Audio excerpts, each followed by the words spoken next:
సర్వోన్నతుడా నీవే నాకు ఆశ్రయదుర్గం అనే పాట ప్రతి ఒక్కరికి వచ్చింది కనుక ప్రతి ఒక్కరు పాడి దేవుని మహిమపరచాలని కోరుకుంటున్నాను. అవును, మనకు ఎన్నోసార్లు మనము కుమిలిపోయి మనకు సమస్యలు బాధలు కలిగినప్పుడు ఎన్నోసార్లు నలిగిపోతూ ఉంటాము. అవును, ఎవరు నాకు లేరు, కేవలం నువ్వు మాత్రం ఉన్నది తండ్రి అని మనం ఎన్నోసార్లు దేవుని ద్వారా బలపడుతూ ఉంటాం. దేవుని వాక్యం ద్వారా కావచ్చు, ఇంకా దేవుని మాటలు అనేక రకాలు మనము దేవుని ద్వారా బలపడతాం. కాబట్టి అవును ప్రభావ, మాకు సమస్యలు వచ్చినప్పుడు ఎవరు మాకు కారణం ప్రభా, కేవలం నువ్వు మాత్రమే ఆదుకునే దేవుడు, ఆశ్రయం ఇచ్చే దేవుడు అని ఈ పాట పాడుకొని మహిమపడతాం. సర్వోన్నతుడా నీవే నాకు ఆశ్రయ దుర్గము, సర్వోన్నతుడా నీవే నాకు ఆశ్రయ దుర్గము, ఎవరు లేరు నాకు ఇళ్ళలో, ఎవరు లేరు నాకు ఇళ్ళలో,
ఆశ్రయ దుర్గము ఎవరు లేరు నాకు ఇలాలో ఎవరు లేరు నాకు ఇలాలో ఆదరణ నీవేగా ఆనందము నీవేగా ఆదరణ నీవేగా ఆనందము నీవేగా. స్తోత్రము స్తోత్రమైన మహోన్నతుడైన తండ్రి నీకు వందనాలు స్తోత్రాలు చెల్లిస్తున్నాం ప్రభా. ఇంతవరకు నాయన పాటల ద్వారా ప్రభా నువ్వెంతగానో మహిమపరచబడి ఉన్నావని నమ్ముచున్నాం తండ్రి. అదేవిధంగా నాయన స్తుతి ఆరాధన వల్ల కూడా ప్రభా నువ్వు మహిమపరచబడి ఉన్నావని నమ్ముచున్నాం యేసయ్య. నాయన ఇంతవరకు ప్రభా మమ్మల్ని ప్రభా నాయన నీ రెక్కల కింద ప్రభా ఈ విధంగా నిలబెట్టుకున్నందుకే ప్రభా నాయన లైవ్ ద్వారా ప్రభా నాయన తండ్రి మాతో ఉన్నందుకే నీకు వందనాలు చెల్లిస్తున్నాం తండ్రి. ఎంతమంది అయితే ప్రభా లైవ్ ద్వారా నాయన వింటున్నారు ప్రభా వారిని జ్ఞాపకం చేసుకోండి ప్రభా, వారిని బలపరచండి, ఆదరించండి, లేవనెత్తండి ప్రభా. ఇంకో ముందున్న సమయాన్ని నీ చేతిలో అప్పచెప్పుకుంటున్నాం తండ్రి. నాయన మరి నాయన వాక్యం చెప్తున్నారు ప్రభా నీ సేవకు మీరు బలపరచండి ప్రభా, నోటి ఊరగా వాడుకోనండి ప్రభా. నీ స్తోత్రం నాయన తండ్రి నీకు వందనాలు చెల్లిస్తున్నాం తండ్రి. జ్ఞానం తెలియని దయచేయండి ప్రభా. వింటున్న బిడ్డలు కూడా మీరు దర్శించుతామని నమ్ముచున్నాం తండ్రి. వాక్యం ద్వారా ప్రభా బలపడి ప్రభా నాయన నీ కొరకు జీవించే బిడ్డలుగా మీరు తీర్చిదిద్దారని నమ్ముచున్నాం తండ్రి. ముందున్న సమయం అంతా కూడా ప్రభా నీ చేతులకు అప్పచెప్పుకుంటూ యేసయ్య నామములో ప్రార్థించి అడిగి వేడుకొంచున్నాం తండ్రి.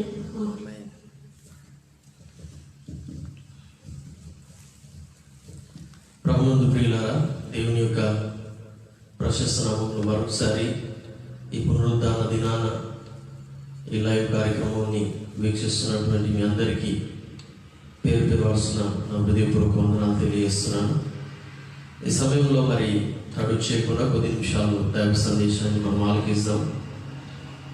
పరిశుద్ధ గ్రంథంలో నుండి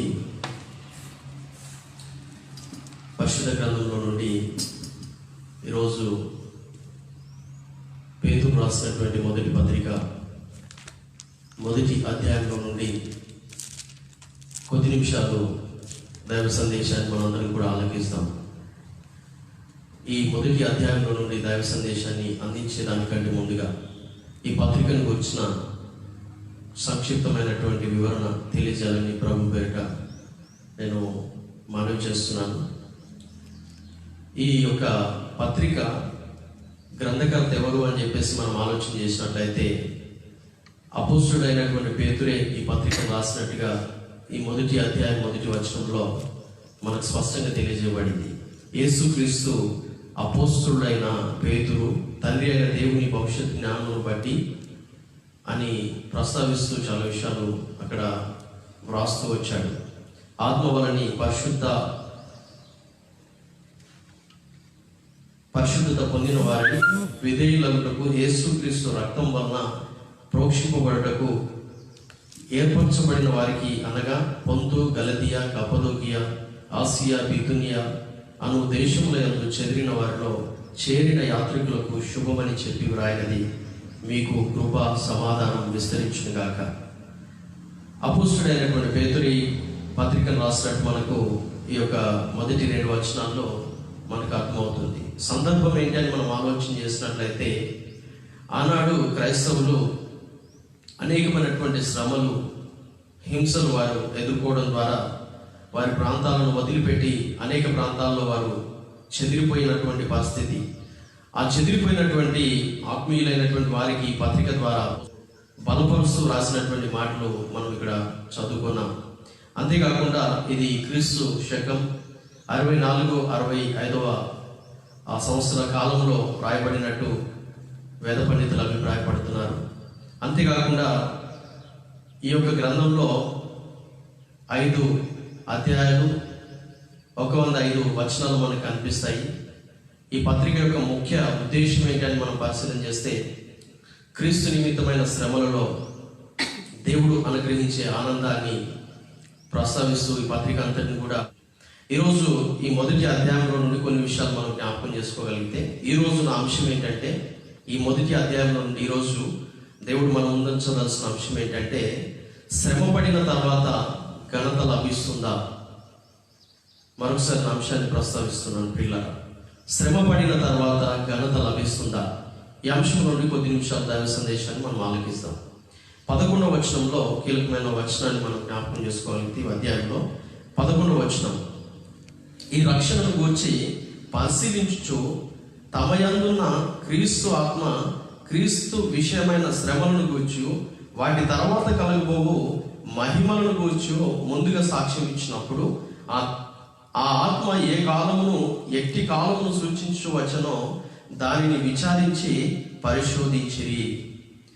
ఇక్కడ వ్రాయబడినటువంటి ఈ విషయాన్ని మనం పరిశీలన చేసినట్లయితే, యేసుక్రీస్తు ప్రభు ఈ లోకానికి రాకముందు ఆయనను కూర్చున్నటువంటి ప్రవచనం ఒకటి వ్రాయబడినట్టు, ఆ వ్రాయబడినటువంటి ప్రవచనములలో క్రీస్తు ఏ విధమైనటువంటి శ్రమను అనుభవిస్తాడో ఈ లోకానికి వచ్చి ఆ విషయాన్ని తెలియజేయబడినట్టుగా మనం గమనించవచ్చు.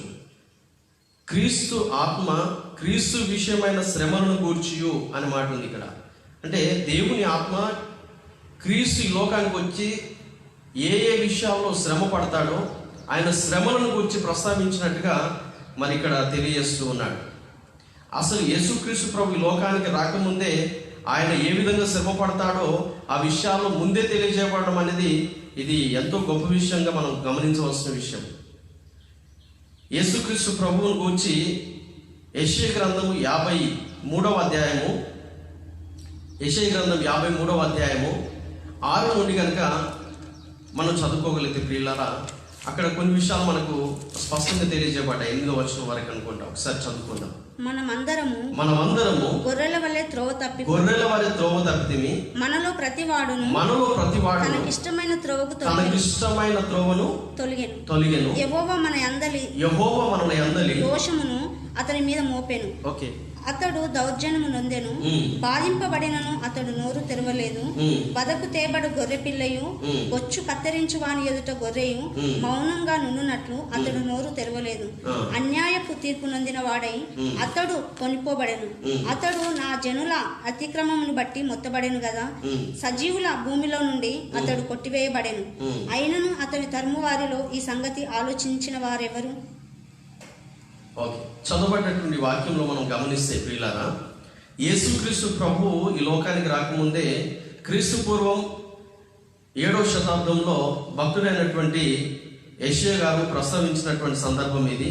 యేసుక్రీస్తు ఈ లోకానికి వచ్చినప్పుడు ఎందు నిమిత్తం వస్తాడంటే, మనందరం కూడా గొర్రెల వలె తోవ తప్పినందున మనకిష్టమైనటువంటి త్రోవలో తొలగిపోయి అనేక రీతులుగా మనము పాపము చేయడం ద్వారా మన దోషములను ఆయన మీద వేసుకొని మన యొక్క పాప శిక్షణ అంతటిని కూడా ఆయన భరించడానికి ఈ లోకానికి వస్తాడని, ఆయన వచ్చినప్పుడు ఆయన ఏమాత్రము నోరు తెరవలేదని, ఆయన మరి అన్యాయపు తీర్పును పొంది అనేక రీతులుగా మొత్తపడ్డట్టుగా ఆయన తమ యొక్క తరములో ఎవరు కూడా ఆయనను ఆలోచించలేరు, ఇంతగా శ్రమ పడుతున్నాడు, కారణం ఏంటి అన్నట్టుగా ఇక్కడ ప్రస్తావించబడినటువంటి విషయాన్ని మనం జ్ఞాపకం చేసుకుంటున్నాం. అంటే యేసుక్రీస్తు ప్రభు అనేక శ్రమలను ఆయన భరించవలసిందిగా పూర్వకాలంలోనే ప్రవక్త అయినటువంటి యెషయా ద్వారా రాయబడినటువంటి ఆ మాట యేసుక్రీస్తు ప్రభు మరి క్రొత్త నిబంధన కాలంలోకి వచ్చిన తర్వాత మనందరి కోసము మన పాపములన్నింటినీ కూడా తన మీద వేసుకొని తన కలువరి శిలువలో మనందరి శిక్షను భరించినట్టు బైబిల్ గ్రంథం స్పష్టంగా తెలియజేయబడింది. కాబట్టి ఆయన శ్రమ పడడం ద్వారా ఆయనకి ఏమైనా ఘనత లభించిందా అనేది కూడా మనం ఆలోచన చేస్తాం. దానికంటే ముందుగా యేసుక్రీస్తు ప్రభు పడినటువంటి శ్రమను గురించి మనం ఇప్పుడు చదువుకున్నాము. అయితే యేసుక్రీస్తు ప్రభు శ్రమ పడిన తర్వాత ఆయనకు లభించినటువంటి ఘనతను గురించి కూడా మనం ఒకసారి ఆలోచించేద్దాం. బైబిల్ గ్రంథంలో ఫిలిప్పీలకు రాసిన పత్రిక 2వ అధ్యాయము, ఫిలిప్పీలకు రాసినటువంటి పత్రిక 2వ అధ్యాయము చదువుకుందాం. ఇక్కడ గమనించినట్లయితే 8వ వచనం నుండి, మరియు ఆయన ఆకారమందు మనుషుడుగా కనబడి మరణము పొందునంతగా అనగా శిలువ మరణము పొందునంతగా విధేయత చూపిన వాడే తన్ను తాను తగ్గించుకొనెను. అందుచేతను పరలోకమందున్న వారిలో గాని, ఇక్కడ గమనించాలి, అంటే యేసుక్రీస్తు ప్రభు లోకానికి వచ్చి శిలువ మరణాన్ని పొంది అనేక రకాలుగా శ్రమపడ్డాడు. ఆ శ్రమపడిన తర్వాత సంభవించినటువంటి విషయాన్ని మనం ఇక్కడ జ్ఞాపకం చేసుకుంటే, అందుచేత పరలోకమందున్న వారిలో గాని, భూమి మీద ఉన్న వారిలో గాని, భూమి క్రింద ఉన్న వారిలో గాని ప్రతి వాని మోకాలును యేసు నామమున వంగునట్లు ప్రతి వాని నాలుకయు తండ్రి అయిన దేవుని మహిమార్థమై యేసుక్రీస్తు ప్రభువని ఒప్పుకొనున్నట్లు దేవుడు ఆయనను అధికముగా హెచ్చించెను. ప్రతి నామమున ఇక్కడ మనం గమనించాలి, ఎప్పుడైతే ఆయన శ్రమ పడ్డాడో, ఆ శ్రమ పడిన తర్వాత దేవుడు ఆయన యొక్క నామాన్ని అన్ని నామముల కంటే పైనామముగా హెచ్చించాడంట. అంతేకాకుండా ఆకాశమందు ఉన్నటువంటి వారిలో కానీ, అనగా పరలోకంలో ఉన్న వారిలో కానీ, భూమి మీద ఉన్న వారిలో కానీ, ఇంకా గమనించినట్లయితే ఇంకా మన బైబిల్ గ్రంథంలో ప్రతి నామం కూడా భూమి క్రింద ఉన్న వారిలో కానీ, అంటే పాతాళంలో ఉన్న వారిలో కానీ ప్రతి మోకాలు యేసుక్రీస్తు నామములో వంగునట్లు దేవుడు ఆయనను అత్యధికముగా గణపరిచినట్టు మనం చూస్తున్నాం. అంతేకాకుండా ప్రతి వాని నాలుక యేసే ప్రభు అని ఒప్పుకొనున్నట్లు ఆయన నామాన్ని హెచ్చించినట్టుగా మనం గమనించగలుగుతున్నాం. శ్రమల తర్వాత ఘనత లభిస్తుందా అంటే అవునని చెప్పాలి. యేసుక్రీస్తు ప్రభు శ్రమ పడడం ద్వారా ఆ తర్వాత దేవుడు గొప్ప ఘనతని ఆయనకు అనుగ్రహించాడు. ఈరోజు ఈ విషయాన్ని మనం జ్ఞాపకం చేసుకొని మనం ఏ విధంగా బలపడాలో అపోస్తుడైనటువంటి అపోస్తుడైనటువంటి పేతురు ఆ రోజు చెదిరిపోయినటువంటి క్రైస్తవులకు ఈ పత్రికను రాస్తూ, వారు శ్రమ పడుతుండగా, అనేక రకాల హింసించబడుతుండగా, అటువంటి పరిస్థితుల్లో మీరు ఎంత మాత్రము భయపడడానికి వీల్లేదు, ఆందోళన పడడానికి వీల్లేదు, కృంగిపోవడానికి వీల్లేదు. ఇదిగో మన రక్షకుడైనటువంటి క్రీస్తుని కూర్చున్న విషయం ఇదిగో ప్రవక్తలు ముందే తెలియజేశారు.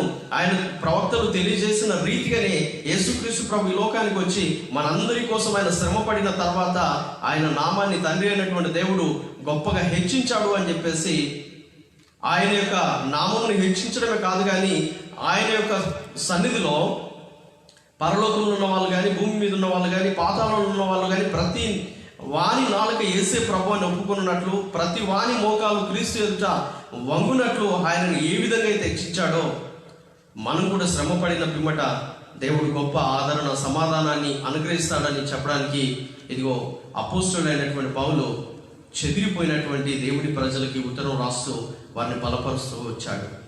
మనం చదువుకున్నాం, పొంతు, గలతియ, కప్పదోకియ, ఆసియా, బితునియా అనే దేశముల యందు చెదిరిన వారికి. ఎప్పుడు మనిషి చెదిరిపోతాడు అంటే రకరకాల శ్రమలు, రకరకాల శోధనలు, రకరకాల బాధలు, కష్టాలు, నష్టాలు వారి జీవితాల్లో దాడి చేసినప్పుడు, వాటిని తట్టుకోలేనప్పుడు అక్కడ ఉన్నటువంటి ఆ ప్రాంతాలను వదిలిపెట్టవచ్చు కొన్నిసార్లు, వారి యొక్క సహవాసాలను వదిలిపెట్టవచ్చు కొన్నిసార్లు వాళ్ళకున్నటువంటి పరిస్థితులను కూడా అధిగమించి వారు ప్రవర్తించి ముందుకు సాగిపోవచ్చు. ఇక్కడ గమనిస్తే అనేక శ్రమలు వచ్చినప్పుడు ఆ శ్రమలలో వారు తట్టుకోలేని పరిస్థితిలో ఉండి, ఏం చెయ్యాలో అర్థం కాని పరిస్థితిలో ఉండి చెదిరిపోయారు ఎక్కడ పడితే అక్కడ. అటువంటి పరిస్థితుల్లో దేవుని యొక్క సేవకుడైనటువంటి పేతురు ఆ రోజు దేవుని సంఘాన్ని బలపరుస్తూ ఈ ఉత్తరం రాశాడు. ప్రియులారా, మీరున్నటువంటి చోట ఎక్కడున్నప్పటికీ మీరు క్రైస్తవులైనందుకు ఆ పేరును బట్టి మీరు బాధ అనుభవించినట్లయితే మీరు ఎంత మాత్రము కృంగిపోవడానికి వీలేదు, అధైర్యపడడానికి వీలేదు.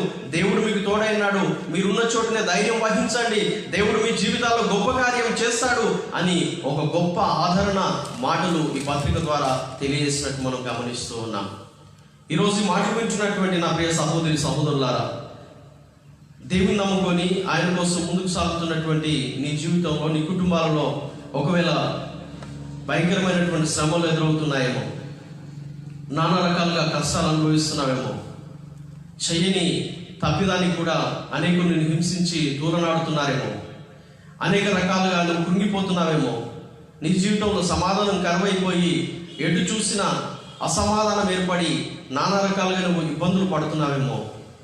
భక్తుడైనటువంటి దావీదు అంటాడు కదా, 121వ కీర్తనలు అంటాడు, కొండల తట్టు కనులుచున్నాను, ఎక్కడి నుండి నాకు సహాయం కలుగును, భూమి ఆకాశములు సృజించినటువంటి యెహోవా వలననే నాకు సహాయం కలుగునని ఒక నిరీక్షణతో ఆ మాట పలికాడు. దేవుడి సన్నిధిలో దేవుడి యొక్క బిడ్డగా, దేవుడిని నమ్ముకున్నటువంటి ఒక భక్తురాలిగా నీ జీవితంలో వచ్చినటువంటి శ్రమలను బట్టి ఈ లోకంలో ఉన్నటువంటి మనుషుల వైపు కానీ, లోకంలో ఉన్నటువంటి ఎవరి వైపైనా కానీ లేకపోతే దేని వైపైనా కానీ నువ్వు చూస్తే నువ్వు నష్టపోతావని కేవలం దేవుని వైపు చూసి ధైర్యం తెచ్చుకొని భక్తుడైనటువంటి దావీదు వలె ముందుకు సాగిపోవాలని ప్రభు పేరిట మనం చేస్తున్నాను. అదే భక్తుడైనటువంటి దావీదు అంటాడు, ఇదిగో నా శ్రమలలో నేను యెహోవాకు మొరపెట్టగా ఆయన నా మొరను ఆలకించి ఆయన నాకు ఉత్తరం ఇచ్చాడు. నాకు కలిగినటువంటి భయములన్నింటిలో నుండి ఆయనను తప్పించాడని చెప్పేసి 34వ కీర్తనలో 4వ చరణంలో అంటాడు. కాబట్టి దేవుని నమ్ముకున్నటువంటి మనం ఎంతైనా ధన్యులం. శ్రమలు వచ్చినప్పుడు, కష్టాలు నష్టాలు మన జీవితాల్లో తటస్థించినప్పుడు ఎంత మాత్రం కృంగిపోవద్దని, వాటి విషయాల్లో బహుధైర్యం తెచ్చుకొని యేసుక్రీస్తును నమ్మినటువంటి మనం ఆయనందులో విశ్వాసం ఉంచిన యెడల ఈ లోకమును మనం జయిస్తామని ప్రభు పేరిట మనవి చేస్తూ ఉన్నాను. అందుకే 12వ వచనంలో అన్నాడు, ఈ పేతురు రాసినటువంటి మొదటి పత్రికలోనే 12వ వచనం గమనిస్తే, పరలోకము నుండి పంపబడిన పరిశుద్ధాత్మ వలన మీకు సువార్త ప్రకటించిన వారి ద్వారా మీకు ఇప్పుడు తెలుపబడిన ఈ సంగతుల విషయమై తమ కొరకు కాదు గాని మీ కొరకే తాము పరిచర్య చేసిరని సంగతి వారికి బయలుపరచబడెను. ఈ విషయాన్ని వ్రాస్తున్నటువంటి అపోస్తుడైనటువంటి పేతురు, ఇదిగో ఈరోజు రాయబడినటువంటి ఈ మాటలు ఇదిగో ఎవరి కోసం అని మీరు అనుకోవడానికి వీల్లేదు, ఇదిగో మీకోసమే అని చెప్పేసి ఆ రోజు చదివినటువంటి క్రైస్తవులకు తెలియజేశాడు. ఈరోజు దేవుని మాటలు వింటున్నటువంటి ఇదిగో నీతోనే దేవుడు మాట్లాడుతున్నాడు. ఇవి ఎవరిని కూర్చో రాయబడినటువంటి మాటలు కాదు కానీ ఈరోజు నీ గురించి దేవుడు మాట్లాడుతున్నాడని ప్రభు పేరిట మనం చేస్తున్నాను. అంతేకాకుండా ఈ శ్రమలలో మనం ఏ విధంగా ఉండాలో కూడా అపోస్తుడైన పేతురు గారు ఇక్కడ ప్రస్తావించినట్టు మనం గమనించవచ్చు. 13వ వచనం చదువుకున్నాం ప్రియ. 13వ వచనం, కాబట్టి మీ మనసు అని నడుము కట్టుకొని, కాబట్టి ఈ శ్రమలలో నీ మనసు అని నడుము కట్టుకొని నిబ్బరమైన బుద్ధి గలవారై యేసుక్రీస్తు ప్రత్యక్షమైనప్పుడు మీకు తేబడు కృప విషయమై సంపూర్ణ నిరీక్షణ కలిగి ఉండుడి. అంటే ఈ యొక్క శ్రమలలో మనం ఏ విధంగా ఉండాలి అంటే మన మనస్సును బలపరచుకోవాలని చెప్పేసి దేవుని వాక్యం తెలియజేస్తుంది. మీ మనసు అని నడుము కట్టుకొనుడి అన్నాడు. వాస్తవంగా గమనిస్తే బాగా బరువులు ఎత్తే వాళ్ళు, అమాలి పనిచేసినటువంటి వ్యక్తులు మీరు గమనిస్తే నడుముకు ఒక టవల్ కట్టుకుంటారు వాళ్ళు. ఎందుకనంటే నడుము గట్టిగా అంటే బలంగా ఉండడానికి. ఆ విధంగా నడుము ఎప్పుడైతే బలంగా ఉంటుందో వాళ్ళు ఎంత బరువైనా లేపగలుగుతారంట. అలాగే మనము మన భౌతిక సంబంధమైనటువంటి నడుము కట్టుకోవద్దు. ఏదైనా బలమైన పనులు చేయాలి అంటే మన మనస్సు అనేటటువంటి నడుము కట్టుకొని నిబ్బరమైన బుద్ధి గలవారమై ఉండాలంట. అంటే మనసుకు ఏ విధంగా మనము బలపరుచుకోవాలి అంటే దేవుని యొక్క జ్ఞాన వాక్యాలను విని వాటిని ఆలోచించి వాటి ప్రకారం నడుచుకోవడానికి మనం ప్రయత్నించడం ద్వారానే అది దోహదపడుతుందని ప్రభు పేరిట మనం చేస్తున్నాను. మనసు అనేటటువంటి నడుమును మనం కట్టుకోవాలని చెప్పేసి దేవుని వాక్యం సెలవిస్తుంది. అంతేకాకుండా నిబ్బరమైన బుద్ధి గలవారమై ఉండాలి అని చెప్పేసి దేవుని వాక్యం తెలియజేస్తుంది. అలా మనం కలిగి ఉండడం ద్వారా యేసుక్రీస్తు ప్రభు ఒకానొక రోజు ప్రత్యక్షమైనప్పుడు ఆయన మనకు అనుగ్రహించేటటువంటి కృపను మన జీవితాల్లో సంపూర్ణంగా మనం పొందుకోవడానికి మన నిరీక్షణ దోహదపడుతుంది అని చెప్పేసి బైబిల్ గ్రంథం తెలియజేస్తుంది. కాబట్టి మన జీవితాల్లో శ్రమలు అనేవి రాకతప్పు వచ్చినప్పుడు మనం కృంగిపోకుండా వాటిలో దేవుని అందలి విశ్వాసంతోనూ దేవుని అందలి విధేయతతోనూ ఆయన సన్నిధిలో మనం చేసేటటువంటి ప్రార్థనల్లోనూ పట్టుదల కలిగి ప్రభు కోసం ముందుకు సాగిపోయినట్లయితే దేవుడు గొప్ప కార్యాలు జరిగిస్తాడని ప్రభు పేరిట మనం చేస్తున్నాను. ఈరోజు ఒక దేశ పరిస్థితులే కాదు కానీ ప్రపంచమంతా కూడా అనేక రకాలుగా శ్రమలు అనుభవిస్తూ ఉంది. ప్రత్యేకించి కరోనా వైరస్ ద్వారా, ఈ వ్యాధి ద్వారా, లేకపోతే వైరస్ ద్వారా రకరకాల శ్రమలు అనుభవిస్తున్నారు. ఇటువంటి పరిస్థితులు కూడా మనం అధైర్యపడిపోవడానికి వీల్లేదని ప్రభు పేరిట మనం చేస్తున్నాను. అయ్యో ఇదిగో ప్రభా, నీకోసం నేను ఎంతో భక్తిగా శ్రద్ధగా నేను బ్రతికాను కదా ప్రభా, ఇదిగో నీ సన్నిధిలో ఎంతగానో నేను ప్రార్థించాను కదా ప్రభా, ఇటువంటి శ్రమలలో మరి నాకు ఏం జరుగుతుందో అనేటటువంటి ఆందోళనతో ఉన్నాను. నీ సన్నిధిలో నేను ఎంతో ఆశగా ఎదురు చూస్తున్నాను, భవిష్యత్తులో నాకు ఏం జరుగుతుందో అని చెప్పేసి మనము ఒకవేళ కంగారు పడాల్సినటువంటి పరిస్థితి లేదని ప్రభు పేరిట మనం చేస్తున్నాను. బైబిల్ గ్రంథంలో ఇంకొక మాట మనం జ్ఞాపకం చేసుకోవాలి ప్రియులారా. మార్కు సువార్త 10వ అధ్యాయము మార్కు సువార్త 10వ అధ్యాయము. అపోస్తుడైనటువంటి పేతురు గారే ఈ పత్రిక రాయక ముందుగా ఆయన యేసుక్రీస్తు ప్రభు ఈ లోకంలో శరీరధారిగా ఉన్న దినాల్లో తనకు ఎదురైనటువంటి ఒక ప్రశ్నని ప్రభువుని అడిగినట్టు మనం చూస్తుంటాం. 28 నుండి 31 వచనం వరకు చదువుకుందాం. పేతురు, ఇదిగో మేము సమస్తమును విడిచిపెట్టి నిన్ను వెంబడించితిమని ఆయనతో చెప్పసాగాను. అందుకు యేసు ఇట్లనెను, నా నిమిత్తము సువార్త నిమిత్తము ఇంటినైనను అన్నదమ్ములనైనను అక్కచెల్లెలనైనను తల్లిదండ్రులైనను పిల్లలనైనను భూములనైనను విడిచినవాడు ఇప్పుడు ఇహమందు హింసలతో పాటు నూరంతలుగా ఇండ్లను అన్నదమ్ములను అక్కచెల్లెలను తల్లులను పిల్లలను భూములను రాబో లోకమందు నిత్య జీవమును పొందుదునని మీతో నిశ్చయంగా చెప్పుచున్నాను. చాలు. ఇక్కడ మనం గమనించాలి ప్రియులారా, పేతురు అన్నాడు, ప్రభువా ఇదిగో సమస్తాన్ని వదిలిపెట్టి మేము మిమ్మల్ని వెంబడిస్తున్నాం కదా, అయితే మాకేంటి ప్రయోజనం అని యేసు ప్రభుని అడిగినట్టు మనం చూస్తున్నాం ఇక్కడ. అందుకు యేసు ప్రభు వారు అన్నారు, నా నిమిత్తము ఇదిగో నా సువార్త నిమిత్తము ఎవరైనా ఇంటినైనను అన్నదమ్ములనైనను ఒకవేళ అక్కచెల్లెలనైనను తల్లిదండ్రులనైనను ఒకవేళ వారి పిల్లలనైనను భూములనైనను వారు ఒకవేళ వదిలిపెట్టినట్లయితే వాటికి రెట్టింపు దేవుడు ఈ లోకంలోనే కోల్పోయినవన్నీ కూడా ఇస్తానంటున్నాడు. నువ్వేవైతే కోల్పోతున్నావు వాటిని రెట్టింపు అనుగ్రహించబోతున్నాడు 100 అంతలుగా. ఒక్క అంతని వదిలిపెట్టినట్లయితే దేవుడు 100 అంతలుగా నీకు ఇవ్వబోతున్నాడని దేవుని వాక్యం స్పష్టంగా తెలియజేసింది. అంతేకాకుండా పరలోకమందు నిత్య జీవమును ఇదిగో నేను మీకు అనుగ్రహిస్తాను అంటున్నాడు. అంటే క్రీస్తు కోసము ఎవరైతే ముందుకు సాగిపోతూ ఉంటారో, క్రీస్తు నిమిత్తం ఎవరికైతే శ్రమలు వస్తూ ఉంటాయో, ఎవరైతే హింసించబడుతుంటారో వాటన్నిటిని కూడా ఆ మనసుతో, క్రీస్తు మనసుతో మనం ఒకవేళ ఎదుర్కొనగలిగితే, క్రీస్తు మనసుతో మనం ఒకవేళ వాటిని సహించగలిగితే నిజంగా మనం ఈ లోకంలో రెట్టింపు దీవెనలను పరలోకమందు మరి నిత్య జీవాన్ని మన జీవితాల్లో మనం పొందుకుంటామని దేవుని వాక్యం స్పష్టంగా తెలియజేస్తూ ఉంది. కావున ప్రియులారా, మరి ఈ లోకంలో యేసు ప్రభువుని నమ్మాను, అయ్యో నమ్మినందుకు నాకేంటి ప్రయోజనం అని అనుకుంటున్నట్లయితే దేవుడు 100 అంతల ప్రతిఫలాన్ని, అంతేకాకుండా పరలోకంలో నిత్య జీవాన్ని నీకు అనుగ్రహించడానికి ఆయన సిద్ధంగా ఉన్నాడని ప్రభు పేరిట మనం చేస్తున్నాం. ముగింపులోకి వచ్చాను. ఒక ఉదాహరణ మీ ముందు ఉంచి దేవుని యొక్క మాటలు ముగించాలని ప్రభు పేరిట మనం చేస్తున్నాను. ఒకనొక రోజు ఓ పర్వత శ్రేణిలో నివసించేటటువంటి కొంతమంది ప్రజలు వారు సోమరులై ఆ కొండ ప్రాంతాల్లో వారు ఇంకా మంచి మనుగడను కొనసాగించుకోవడానికి కావలసినటువంటి మార్గాలు వెతుక్కుండా ఉన్న చోటునే ఉండి కష్టాలు అనుభవిస్తూ దేవుడు ఉన్నాడా, ఉంటే ఎందుకు ఇలా జరుగుతుంది అని చెప్పేసి సంశయంతో నానా రకాల సందేహాలతోని వాళ్ళు బ్రతుకుతూ వచ్చారు. కానీ దేవుని ప్రార్థించడం మానుకోలేదు. ప్రభువా నువ్వు ఉంటే మాకు ఏదైనా మేలు చేయి ప్రభువా అని దేవుని ప్రార్థన చేస్తూ వచ్చారు. అయితే దేవుడు ఒకనొక రోజు ఒక గాలి తుఫానును వారి యొక్క ఆ పర్వత శ్రేణి మీదకి పంపించడం జరిగింది. భయంకరమైనటువంటి పెనుగాలి తుఫానులు ఆ పర్వత శ్రేణులంతా కూడా చెలరేగడం ద్వారా, బాగా నీటి మట్టం పెరుగుతూ ఉండడం ద్వారా వారి ఉన్నటువంటి ఆ ప్రాంతం అంతా కూడా నీళ్లతో నిండిపోవడం. ఆ పరిస్థితుల్లో ఏ విధంగానైనా మా ప్రాణాలు మేము కాపాడుకోవాలని చెప్పేసి ఆ ప్రజలు మార్గాలు వెతకడం ప్రయత్నించారు. అలా మార్గాలు వెతుకుంటూ ముందుకు పరిగెత్తుతూ ఉండగా కొద్ది దూరంలోనే వారికి చక్కటి ఒక గృహాలు, నిర్మించబడ్డటువంటి గృహాలు కనిపించడం జరిగింది.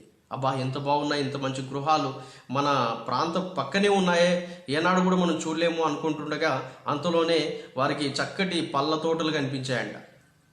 ఆ ప్రాంతంలోనే అబ్బా ఇంత మంచి పంట తోటలు మనకు ఉన్నాయే, అసలు ఎన్నడూ కూడా మనం ఊహించలేము, ఇదిగో ఈ ప్రాంతానికి వస్తే ఎంతో సుశ్యామలంగా మన బండగడ్డిని కొనసాగించే వాళ్ళం అని చెప్పేసి వాపోయారంట. అంతలోనే వారికి కావాల్సినటువంటి మరి జీవనోపాధికి సంబంధించినటువంటి అనేకం కనిపించాయంట. కనిపించడం ద్వారా ఎంతో సంతోషపడి సంబరపడి ఇదిగో నిజంగా మనకు ఈ తుఫాను రావడం, ఈ పెనుగాలి రావడమే మేలు జరిగింది. ఇలా ఒకవేళ గాలి తుఫాన్లు మన మీదకి రాకపోతే మనం మన ప్రాంతాన్ని విడిచే వాళ్ళం కాదు. అలా విడిచి ఇదిగో ఈ సుశ్యామలమైనటువంటి ఈ ప్రాంతానికి వచ్చి మన మనగడ్ని మనము ఇంత ఆశీర్వాదకరంగా కొనసాగించే వాళ్ళం కాదు అని చెప్పేసి వాళ్ళకు వాళ్ళు తెలుసుకొని ఆ సందర్భంలో దేవుని మహిమపరిచారంట. ప్రియులారా, కొన్నిసార్లు దేవుడే మనల్ని మరింతగా మేలుకరమైనటువంటి పరిస్థితుల్లోనికి నడిపించాలని కొన్నిసార్లు శ్రమలకి లేకపోతే కొన్నిసార్లు సమస్యలకి నెట్టుతాడని ప్రభు పేరిట మనవి చేస్తున్నాను. ఆ గాలి ఫెనుగాలు, గాలి తుఫానులు వాళ్ళ జీవితాల మీద లేకపోతే వాళ్ళు ఉన్నటువంటి ఆ ప్రాంతాల మీద చెలరేగకపోతే అక్కడ నుండి బయట తప్పించబడలేరు ఏ విధంగా అయితేనో, అదే రీతిగా మన జీవితాలకు కూడా శ్రమలు, శోధనలు అనేవి రాకపోతే మనం మరింత దేవుని సన్నిధిలో ఆశీర్వాద పదంలోనికి వెళ్ళేవాళ్ళం కాదని ఈ సందర్భంలో ప్రభు పేరిట మనం చేస్తున్నాను. అందుకే భక్తుడైనటువంటి దావీదు అంటాడు కదా, శ్రమ కలుగుట నాకు మేలాయను అని. శ్రమ కలగక ముందు నేను త్రోవ తప్పిదిని, శ్రమ కలగడం ద్వారా నేను నిన్ను జ్ఞాపకం చేసుకున్నాను, నిన్ను మొరపెట్టాను, నువ్వు మరింతగా నాకు ఆశీర్వాద పదంలోనికి నడిపించావని ఎంతో సంతోషపడతాడు. మన జీవితాల్లో కూడా శ్రమలు వచ్చినప్పుడు కృంగిపోకుండా శ్రమలలో కూడా ప్రభునందు ఓపిక సహనంతో ముందుకు సాగినట్లయితే దేవుడు అత్యధికమైనటువంటి ఆశీర్వాదాన్ని మన కొరకు సిద్ధపరిచినటువంటివి ఆయన అనేకం ఇవ్వబోతున్నాడని ప్రభు పేరిట మనం చేస్తున్నాను. అంతేకాకుండా ఈరోజు ఈ ప్రపంచ పరిస్థితి అంతా కూడా మరి భయంకరంగా ఆందోళన పడుతూ ఉంది. కారణం ఏంటంటే కరోనా వైరస్. ఈ పరిస్థితుల్లో ఏంటి మనిషి భవిష్యత్తు ఏంటి అని ఆలోచన చేస్తుండగా మనం కృంగిపోవడానికి వీల్లేదు. ఒకవేళ దేవుడు మరి పరిస్థితుల నుండి మరింత మెరుగైనటువంటి జీవితాల్ని, మెరుగైనటువంటి భవిష్యత్తును మనకు ఇవ్వబోతున్నాడని అటు ధైర్యాన్ని మనం ప్రభు పేరిట పొందుకోవాలని మనసారా కోరుతూ ఉన్నాను. ఈరోజు ఈ మాటలు వింటున్నటువంటి నా ప్రియ సహోదరి సహోదరులారా, దేవుని వాక్యంలో రోమీలకు రాసినటువంటి పత్రిక 8వ అధ్యాయం 28వ వచనంలో అంటాడు కదా, దేవుని ప్రేమించే వారికి అనగా ఆయన సంకల్పంలో పిలువబడిన వారికి మేలు కలుగుటకై సమస్తము కూడా సమకూడి జరుగుతామని మనం ఎరుగుదామంట. కాబట్టి ఈరోజు మనం శ్రమ పడుతున్నందుకు మనం బాధపడాల్సిన పని లేదు. ఒకవేళ మనం శ్రమల్లో ఉన్నప్పుడు మన తోటి వారు మనల్ని కృంగదీస్తున్నప్పుడు అధైర్యపడడానికి వీల్లేదు. ఒకవేళ అపవాది మనల్ని చూసి ఎగతాళి చేస్తున్నప్పుడు మనము ఒకవేళ ఆందోళన చెందడానికి వీల్లేదు. దేవుడు నా పక్షాన ఉన్నాడు, ఇదిగో నాకు విరోధి ఎవడు, నేను గొప్ప విజయాలను మరింతగా నేను పొందుకుంటాను, నా వెనుకల దేవుడు, ఇదిగో ఈ శ్రమల వెనుకల దేవుడు ఏదో ఒక గొప్ప మేలు నా కోసం దాచి ఉంచాడు, దానిని నాకు త్వరలో అనుగ్రహించబోతున్నాడని దృఢ నిశ్చయతతో నువ్వు ముందుకు సాగినట్లయితే దేవుడు గొప్ప కార్యాలు చేయడానికి సిద్ధంగా ఉన్నాడు. ఎందుకని ఆలస్యం ప్రియులారా? కాబట్టి మనందరం కూడా ధైర్యం తెచ్చుకుందాం. ఈరోజు పేతురు రాసినటువంటి పత్రికలో మనం 1వ అధ్యాయంలో నుండి కొన్ని విషయాలు మనం నేర్చుకుందాం. దేవుని చిత్తం అయితే మళ్ళీ 2వ అధ్యాయం, 3వ అధ్యాయం, అలా ఈ 5 అధ్యాయాల గురించి కూడా నేను రోజు తర్వాత ఈరోజు ఒక్కొక్క అధ్యాయం చొప్పున మీకు నేను వివరించాలని ప్రభు పేరిట ఆశపడుతున్నాను. కాబట్టి మనం ఎంత మాత్రం అధైర్యపడకుండా బహుధైర్యం తెచ్చుకొని ముందుకు సాగిపోవాల్సినటువంటి వారమైనాం. 6వ వచనంలో 1 పేతురు రాసినటువంటి పత్రిక 1వ అధ్యాయం 6వ వచనంలో చూస్తే, ఇందువలన మీరు మిక్కిలి ఆనందించుచున్నారు గాని అవసరమును బట్టి నానా విధములైన శోధనల చేత ప్రస్తుతమున కొంచెము కాలము మీకు దుఃఖము కలుగుచున్నది. కొంచెం కాలమే దుఃఖం కలుగుతుందంట. ప్రస్తుతం ఇప్పుడు మనకు కొంచెం కాలం దుఃఖము, బాధ, వేదన ఉంది. అదంట ఎక్కువసేపు కాదు, ఎక్కువ టైం కూడా కాదు, కొంచెం కాలం. కాబట్టి మీ జీవితాల్లో ఒకవేళ శ్రమ పడుతున్నట్లయితే కొంచెం కాలమే ఆ శ్రమలని, ఆ తదుపరి దేవుడు గొప్ప దీవెనలు మీకు ఆయన దాచి ఉంచినవి అనుగ్రహించబోతున్నాడని మనవి చేస్తూ ఉన్నాను. అంతేకాకుండా ఇంకొక మాట ఉంటుంది, మీ విశ్వాసము ఈ శోధనల చేత పరీక్షకు నిలిచినదై యేసుక్రీస్తు ప్రత్యక్షమైనప్పుడు మీకు మెప్పును, మహిమయు, ఘనతయు కలుగుటకు కారణమగును. 7వ వచనంలో మనం చదువుకున్నాం. అంటే ఈ విధమైనటువంటి అగ్ని వంటి పరీక్షల వలన మనము శుద్ధ సువర్ణంగా మార్చబడతాము.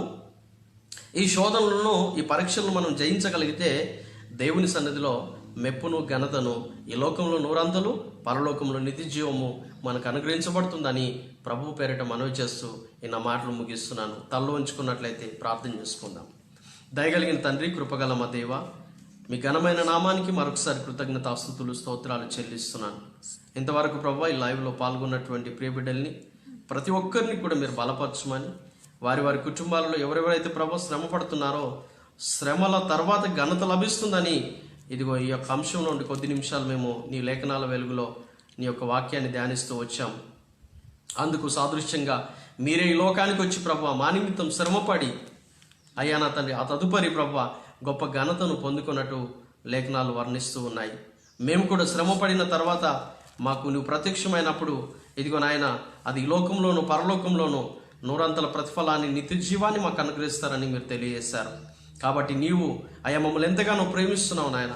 నిన్ను ప్రేమించినటువంటి బిడ్డలమైనటువంటి మమ్మల్ని ఎప్పటికీ నీ ప్రభువా అయ్యా నువ్వు ఉన్నతంగా నిలబెడతావని, శ్రమల్లో నుండి తప్పిస్తావని, గొప్ప కార్యాలు మా జీవితాల్లో జరిగిస్తావని అయ్యా మేము ఎంతగానో ప్రభు ఆశపడి నీ సన్నిధిలో ప్రార్థన చేస్తున్నాం.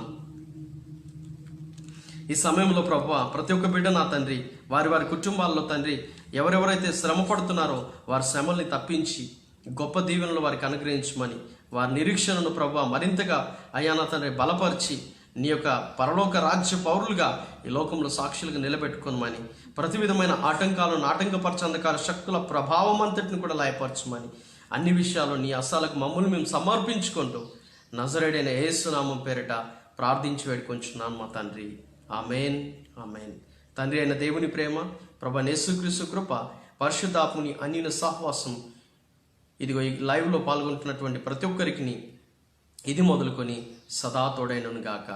Amen, amen. అందరికీ వందనాలు. దేవుడు మిమ్మల్ని దీవించును గాక.